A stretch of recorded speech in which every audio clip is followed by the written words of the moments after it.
Last week, or this past Saturday, I should say yesterday, we had an event here called Kids Serve, and we had like 80-some people show up and just pack bags for folks in our community that are in need.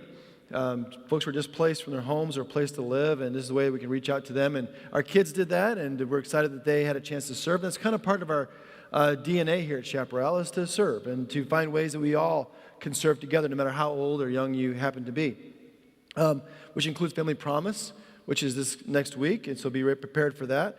Also, I wanted to take just a second to explain a little bit more about Good Friday now that you're all here. One thing that is different than last year is we're not going to be like in the worship center participating in worship this way. It'll be outside. And so there'll be 6 or so different stations. You'll be in groups of 15 to 20 or so, and you'll be going through every 20 minutes, going through these interactive stations with a guide to kind of lead you in this more experiential view of what happened with and to and through Jesus on Good Friday. And so we hope that you'll sign up for that, sign up for a time, and just participate in this different service that we have coming up here real soon. All right, well, today we're going to start and continue our climb.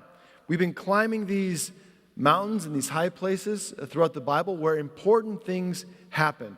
Now, we go to mountains very often in our own lives because we get a different perspective. We can extract ourselves from the busyness of everyday life. It's easy to get kind of tunnel vision and focused in on the habits and the things we do every day, you know, studying for a test, getting that thing done at work, taking care of the kids, running them here and there. We get so consumed in that everyday stuff, it's good to kind of take a step back and get a different perspective. And from a higher elevation, we can do that. However, getting to those higher elevations can be difficult. If you've climbed Camelback, you'll know that it's kind of tough to get to the top of that place. It's a great place to get to, but it can be challenging. And we also know, too, that if you've been here on this planet for any length of time, that you'll know that life isn't just, you know, sunshine and big green fields and little flowers, and you walk along and everything's great. There are times in life when right before you is a huge mountain, and you're kind of forced to climb it. You've got to get to the top to get over it. And those moments and those times can be very, very difficult, especially if you're carrying some load on your back. Maybe that's a bad habit that you just can't shake, and you carry that with you, or an addiction, or a relationship that's just heavy, and it's just on your back, and you're carrying it, and your back's sore and tired, your legs are burning, and you just want to stop. Or you feel like you're going up and you're doing, 2 steps forward, 1 step back. Back in college, I was a lifeguard in Indiana, northern part of Indiana by Lake Michigan, just south of Chicago. And in that area, we had a lot of big sand dunes. And so we'd run up and down these sand dunes for training. And you're running up a sand dune, and you're going, 4 steps forward and 3 back. And you just constantly have this, churning up this sand dune. And it's very, very frustrating and tiring. Or, like this little guy here from Kentucky, all he wants to do is get some food. He wants to climb a little pole, right, and get to some food. And take a look here what happens to this poor little guy. They take a pole. Let's watch here. Yoop, yoop. So he jumps up. Boom. What they did is they put a slinky on the pole, right? A slinky, a little wonderful toy. Jumps up, grabs it, and falls to the ground. Sometimes life feels like this, doesn't it? Right? You jump up, you grab hold, and whoop, right back to the bottom again. Well, that's kind of what goes on with us sometimes too. We move forward, and we kind of move back. And we want to kind of give up. We want to stagnate. We want to say, that's just far enough. But the deal is, Jesus isn't going to settle for us giving up. We are a people who are called to move forward. We got to keep going that next step and finish the climb. And so the question that we have for ourselves is, do we have a faith that keeps climbing? Do we have a faith that keeps climbing? Because I know it's easy to quit. It's easy to stop. It's easy to say, this is just far enough when your back is tired, your legs are burning. And it's in our nature, I think, to stop. Because it's easier. But Jesus calls us forward to keep climbing. It's in our job description. It's who we are. In Matthew 16, Jesus told his disciples, if any want to become my followers, let them deny themselves, take up their cross, and follow me. Christ followers, by definition, are people that move forward. But the good news is, as it says right here, and follow me, means that he's with us during the climb. We don't climb alone. He says, I will be with you. And here he says, you follow me, which means he's climbing and we're climbing after him. But also, he climbs for us as well.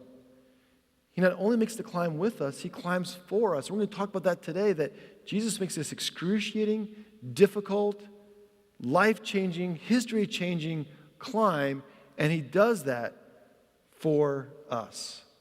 And it is a literal climb, uphill, from the city of Jerusalem to a place called Golgotha. It's a hill, and he climbs it for us. So we're going to start there, but actually start in the valley. To get to the mountain, we got to start in the valley. And so we're going to start in the Kidron Valley today, which is a valley between the Mount of Olives, which we talked about last week, and the Temple Mount. So here's a photo of the Kidron Valley. You have the Mount of Olives on this side, right here, Mount of Olives. And on this side, it goes up, and this is the wall to Jerusalem, where the temple would have been. So down here is what we call the Kidron Valley. And you can see all these olive trees lining the bottom. Now, olives were a pretty important part of life, and Jesus knew a lot about olives. They were used for food. They were used for taste, and that kind of stuff. They're used for medicine. They're used for rituals. It was a big part of life was olives and olive oil. And in fact, Jesus knew about them because where he grew up, or where he ministered to, was in an area that had a lot of olives. And in fact, in Capernaum, which is on the north side of the Sea of Galilee, where he did a lot of his ministry, was known for building olive presses. We find olive presses from Capernaum all over the world, and as far away as Egypt. And what these were, this is actually a photo I took in Capernaum. And here you can see the bottom of an olive press. It's like a cone. And this piece would go on top of that. And you put the olives in the top here. And then you put a stick or a beam through here. And you spin this thing around. You'd pull the olives down and then crush them. And then olive oil would run out of the bottom. So it's just really super simple, right? Or they'd be bigger. Here's one that's in Tabgha, which is just close to Capernaum. These are much bigger. You can see that put the olives in the basin and then take this big stone and turn it up and then pull it around. That's how you crush them. And you just smash and crush these olives until olive oil would run out and you could smell that olive oil, that fresh olive oil. So we're going to now skip ahead to Thursday in the Kidron Valley. But to get there, Jesus meets with his disciples in an upper room on Thursday to share the Passover meal. Now, the Passover meal was a meal about freedom. Freedom from oppression, freedom from slavery. It's the meal that reminded them that God had rescued them out of Egypt. So that night when they leave Egypt, they have this meal when God passes over the firstborn of Israel and sets them free and spares their life. He passes over them, and they celebrate as they're leaving Egypt. Jesus takes that meal with his disciples and turns it into the Last Supper, which is also about freedom. But not from slavery, but freedom from sin and selfishness and fear. The Last Supper. Now, at that meal, though, not everybody is interested in the freedom Jesus offers. Some folks at that meal have their own agendas. Some people have their own direction where they want to go. It's kind of difference between map readers and compass followers. Now, I know technically that compasses and maps go together. If you're going to navigate someplace, land navigator, whatever, you're going to use both, but they have different purposes. So some of us in life are map readers. I'm a map reader. So if you told me to go to the airport, I'm going to pull up a map. I'm going to look at where I'm at and where I want to go and decide what road I'm going to take and how I'm going to get there, right? How many of you, if I told you to go somewhere, would pull up a map and find the route for yourself? Anybody? A few. Okay. How many of you are like my wife and just trust Siri, whoever she is? I've never met Siri. I don't trust Siri. So when Stacy pushes the button, it goes beep, and she says, I want cheesecake. It says, go forward 10 feet and turn left. You know, I'm like, how do I know I can trust Siri? Anybody else trust Siri here besides my wife? A few of you? Good luck. You don't know where she's going to take you. You don't. But it's kind of like reading a compass, right? All you know is, okay, I'm going that direction, and I keep going that direction. I just follow what I've been told in this immediate position I'm in. Judas, I think, was a map reader. He had his own direction that he wanted to go. And he wasn't really so much following where Jesus was going to lead him. In Matthew 26, it says, while they were eating, Jesus said, truly I tell you, one of you will betray me. And they became greatly distressed and began to say to him one after another, surely not I, Lord. See, it seems some of the disciples knew that it wasn't them. They knew, it's not me, it can't be. Like, not me, Lord, right? I mean, so who do this to you? It can't be me. Did I make a mistake? Did I goof up? Not me. They didn't know. Well, some people did know. Jesus looked around that room. One person knew what happened, right? The chief priests know. Jesus knows. And this one person knows what happened. He knows what he's done. He knows about the 30 pieces of silver because he took them. And yet he asked the question, Matthew 26:25, Judas, who betrayed him, said, surely not I, Rabbi. He replied, you have said so. He knew he did it. He knew he did it. So why does he ask the question? Why risk it? Why put it out there? Because I think he wanted to see if Jesus knew. Did Jesus know what went on in the shadows? Did Jesus know what was going to happen? Did Jesus know what he had done? And the answer is yes. See, Judas had his map. He knew where he wanted to go, and he wasn't interested necessarily in following where Jesus wanted to go. The follow me part of Jesus, he wasn't interested in. He had his own plans. Ironically, both Jesus and Judas will end up in the same place. In a few hours, they'll both end up in the Kidron Valley. But they'll take very different routes to get there. Well, after sharing that first communion, that Passover meal, it says that Jesus and his disciples got up from the table and began to walk out into the night to the Kidron Valley and into a garden known as Gethsemane. And as they went, they sang some songs. Now, by the way, that's just not a random thing like, oh, they worked along and they're just singing some tunes, like whistling while they worked kind of thing. It wasn't that. They were singing some very specific songs, and in fact, we know pretty much what songs they sang. Because during Passover, the Jews would sing what's called the Hallel Psalms. From the book of Psalms, there's a few psalms called the Praise Psalms, which were written about Passover and how God rescued them and was there to support them and help them and free them. And one of those, Psalm 118, was very popular, and most likely they were singing parts of Psalm 118 as they made their way from the upper room to the Kidron Valley. Now imagine the night. You're walking with Jesus during Passover to the garden, and you're singing these songs. Here's Psalm 118, verse 5. Out of my distress, I called on the Lord. The Lord answered me and set me in a broad place. With the Lord on my side, I do not fear. What can mortals do to me? Verse 13, I was pushed hard so that I was falling, but the Lord helped me. The Lord is my strength and my might. He has become my salvation. they're singing these words as they head to Gethsemane. And now walk with Jesus for a second. What is he thinking as he sings these songs? Because he knows in a few hours, his friends will abandon him. One of his friends will betray him. Another of his friends will deny ever knowing him. Within a day, he'll be brought up on charges as a criminal and convicted. He'll be whipped, beaten, laughed at, crucified, abandoned by his Father, and left to die. And yet, he's singing these psalms that have words like, "With the Lord on my side, I do not fear. What can mortals do to me?"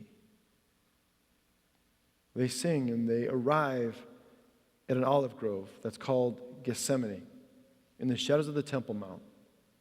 And it says this in Matthew 26, "Then Jesus went with them to a place called Gethsemane, and he said to his disciples, 'Sit here while I go over there and pray.' He took with him Peter and the two sons of Zebedee, James and John, and began to be grieved and agitated. Then he said to them, 'I am deeply grieved, even to death. Remain here and stay awake with me.' And going a little farther, he threw himself on the ground and prayed, 'My Father, if it is possible, let this cup pass from me. Yet not what I want, but what you want.'" Sit here and just stay awake. And he can't even do that. He's struggling. He's going straight uphill, and he's by himself. The same three guys he takes with them, off alone, those same three, Peter, James, and John, are the same three that walked up the Mount of Transfiguration with him a couple weeks ago. And this struggle is not fake. This is not some kind of like he's acting this thing out. This is real. He is really being crushed and pressed and struggling with what's going on here in Gethsemane. In fact, the word Gethsemane is two Hebrew words put together that name this place. And the word Gethsemane in Hebrew means olive press. So there are probably these kind of presses around in that garden. And now Jesus himself is being pressed. He can feel the kind of the weight of that cross bearing down on him, the weight of our sins on him, the weight of what's going to happen. His Father turning away from him. All that is beginning to crush down on Jesus. And it says in Luke's gospel that his blood became like, or sweat became like drops of blood. He's being pressed and squeezed like an olive press. He knows what's ahead. The disciples knew what was ahead.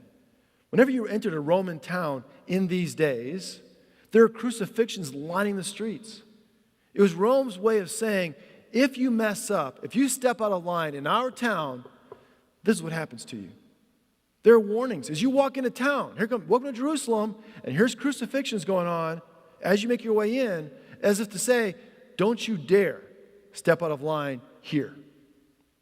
So they knew what crucifixion was. And the Gospels themselves don't even describe it. They don't have to. They just say in the Gospels, they crucified him. No more information needed. They knew what it was like. And that is crushing on Jesus.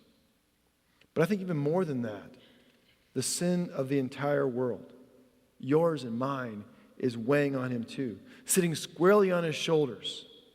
That separation from the Father that is coming is sitting on his shoulders. And he is straining and being crushed by all these things in Gethsemane. And now he turns back to his friends and they're sleeping. And still he climbs. Now there are two words of encouragement I want to leave with you today from this story. Two. And the first one is this. Sometimes we feel like we're in our own Gethsemane, right? We feel that we're being crushed. We feel like whatever's going on in our life, there could be something that's going on. We wonder, does God even know or care what's happening, right? You get that really bad news from the doctor, and you feel that fear kind of rise up within you when you get that report. Or maybe it's the uncertainty that shakes you when you lose your job. Or maybe it's a relationship that's just been ripped apart and trust is gone, and you feel that pit in your stomach when you feel there's this emptiness now where that relationship used to be. You think, does God know or care what this pain is like? And you feel the weight of the world kind of crushing in on you. And the answer is, he does. He didn't pull out the God card in Gethsemane and say, okay, I'm just going to bypass the suffering. I'm just going to ignore what's happening and just kind of get through it. He deals with it. He climbs through it. In Hebrews chapter 4, it says, we do not have a high priest who is unable to sympathize with our weaknesses, but we have one who in every respect, has been tested as we are, yet without sin.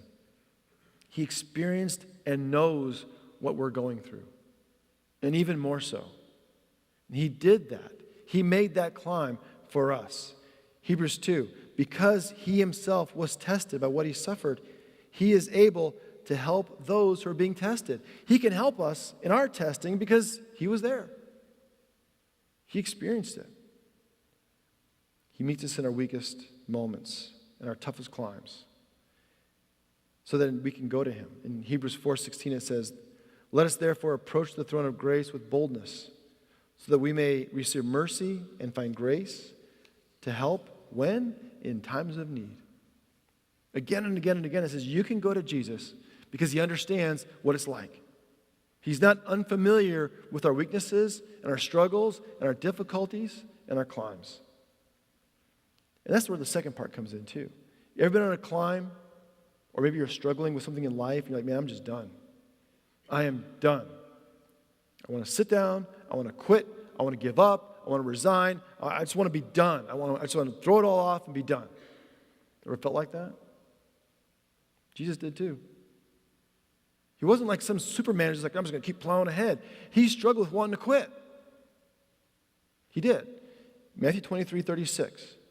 And going a little farther, he threw himself on the ground and prayed, my Father, if it is possible, let this cup pass from me. Yet not what I want, but what you want. He prays this 3 times, at least, in Gethsemane. I don't want to do this.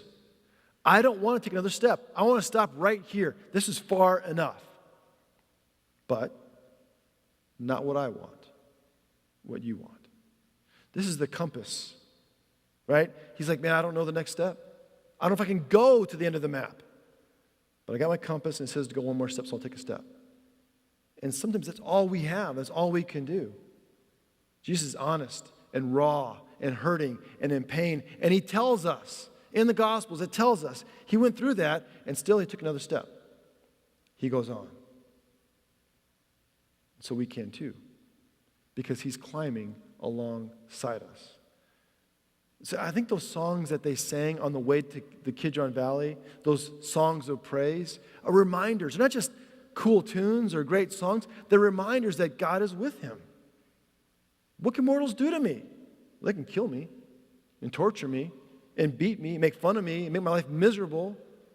But ultimately, I'm walking with a God who's been there, who knows what that's like, and will take me to the end of his map. I keep on taking the next step with him alongside of me. And that's the cool part. He sings those songs with us. Like, I don't think we just sing worship songs to Jesus or to God. I think here, like in Gethsemane, he sings along with us if we follow, if we keep taking the next step. In Knoxville, Tennessee, there was a family who was expecting a second child, a girl. They had a little boy already. He was 3 or 4, named Michael. And when his mom was pregnant, he would sing to her belly. Right? He'd sing to her tummy and sing songs to his little sister. Well, the baby came, time for the baby to be delivered in the hospital, there was a problem. And the baby didn't do so well. And so she was in intensive care and for quite a few days, and it wasn't looking good that she'd ever come home. But Michael wanted to go and see his sister. He didn't understand what was going on, and kept on asking and asking. And finally, Mom and Dad said, well, maybe the only chance he has to meet his sister. So they brought him to the hospital. So he saw her there in this kind of, this plexiglass box. He couldn't touch her, couldn't hug her. So he sang the songs he sang to her before. So he's saying, you are my sunshine, my only sunshine. You made me happy when skies are gray. And as he sang to her, it said that the heart rate calmed. So Mom said, keep singing, Michael. You'll never know, dear, how much I love you. Please don't take my sunshine away. And her breathing calmed. Keep singing, Michael. And he did. And it says that in a few days, she continued to improve. And eventually she went home, where Michael could hold her and hug her and sing to her every single day. Jesus sings with us songs of hope and encouragement, and he can sing them with us because he walks with us and walks for us. He climbs with us and he climbs for us. That's how deep his love is for you and me. It goes to the cross and walks with us and sings alongside us today. Let us pray.